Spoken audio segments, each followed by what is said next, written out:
Seated.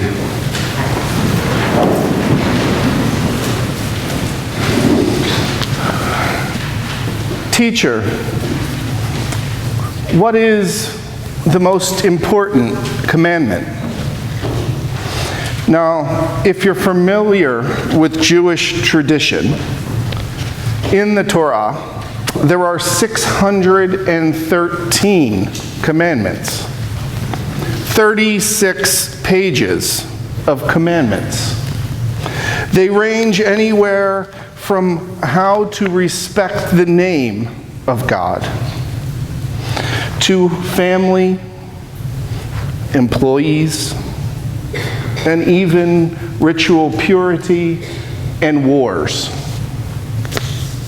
So for the lawyer to ask which commandment was the most important was probably a trick, as according to the Torah, there is no commandment that is more important than the rest. But yet, Jesus, being a rabbi and a teacher, and somebody who would have been familiar with all of these laws, answers very quickly. Love the Lord your God with all your heart, with all your soul, with all your mind. And love your neighbor as yourself. Now, for a good Jew, they would, in the morning and in the evening, recite the Shema. The Shema is, Hear, O Israel, something. The Lord your God, love your Lord your God with all your heart, with all your soul, and with all your mind. They would say that every morning and every evening. So for a Jewish person, they would know right away what he was talking about. But he didn't stop with just love your God. He said love your enemies as well. Now, love your neighbor as yourself. Do we as a society really follow that commandment? Society today is rife with people not loving each other. All we have to do is watch the news. Recently, everybody is familiar with Ferguson, Missouri. A racially divided community, black versus white. A black youth, white police officer. Who knows what really happened? Unfortunately, one person is dead, the other person isn't speaking.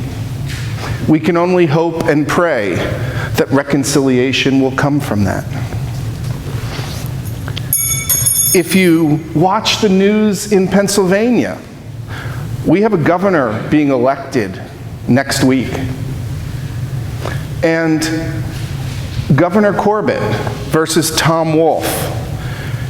If you watch and believe what you see, neither person should be elected governor.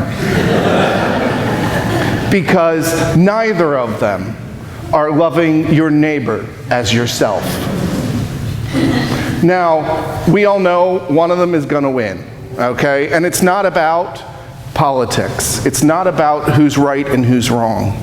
It's about learning to love our neighbors as ourselves. In the high schools, there is a new app, which I will not name, but it allows for anonymous scandal, is the easiest way to put it. Youth can go on and spread rumors about each other. They can say, this person is this, or that person is this. And it is completely anonymous.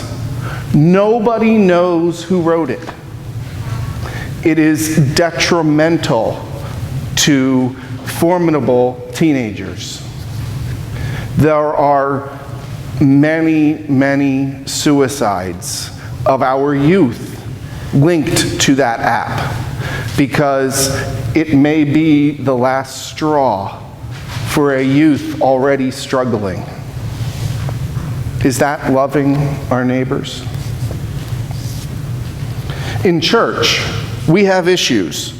We're not alone. We're not unlike everywhere else.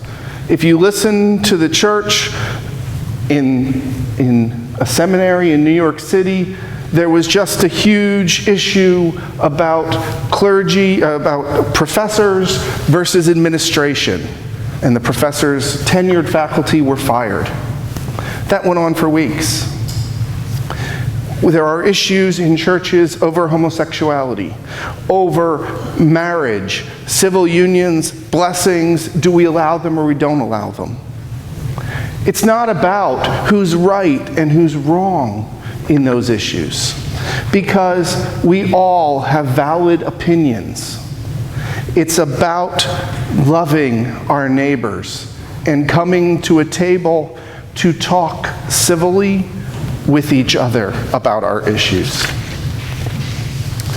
But in this day and age of digital connectivity, where we can literally talk to people across the country, across the world, wherever, who is our neighbor? If we lived in the Old Testament context, a neighbor would have only been one's fellow Israelite. Okay? That's pretty easy. So if you're an American, you're my neighbor. If you're not an American, sorry. But then we get to Matthew's context.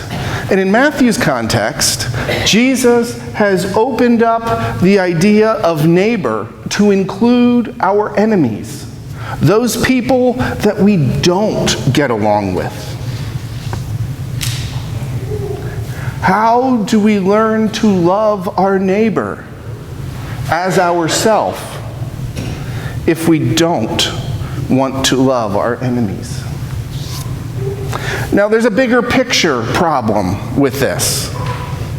We have to learn to love ourselves.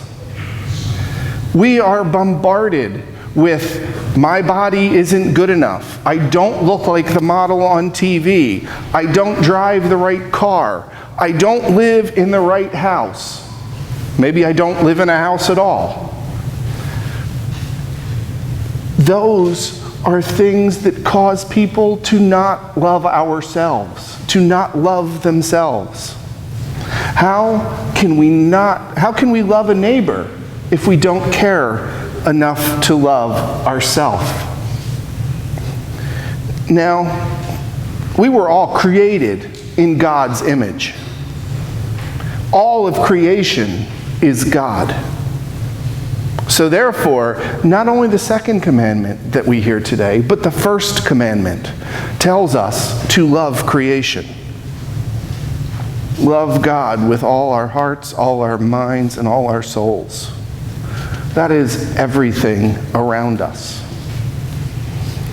Back in the 16th century, St. Ignatius of Loyola, the founder of the Society of Jesus, or the Jesuits as we know them today, said that we should always presuppose the best in the other, imagining that God is at work in that person.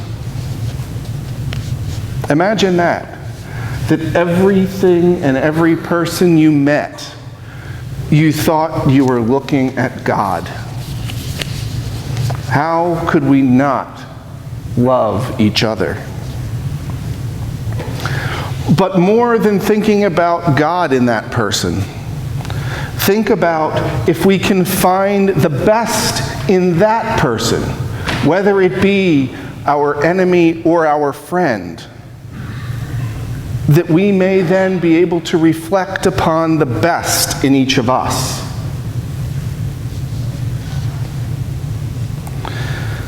We're all created in God's image, and as such, we need to honor and respect everyone. As Christians, we are called to build tolerance and respect, to build bridges between communities that may not see each other, And those communities may be within a parish, a diocese, or the world.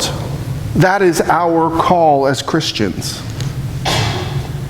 But as Bishop Singh from the Diocese of Rochester, New York said, if we're going to build those bridges, we must be prepared to get stepped on, because bridges are walked over. So loving our neighbor isn't easy, but it's the greatest commandment, as well as to love our God. So we must work to build those bridges and be prepared to be stepped on. And we need to welcome everyone to the table, whether we agree or disagree. Because our greatest role model, Jesus, on the night he was betrayed, invited everyone to the table to break bread, knowing that the person that was to betray him shortly was also around that table. May we be and live as our role model. Allow us to forgive others as we forgive ourselves. Forgive each other and learn to love one another. Amen.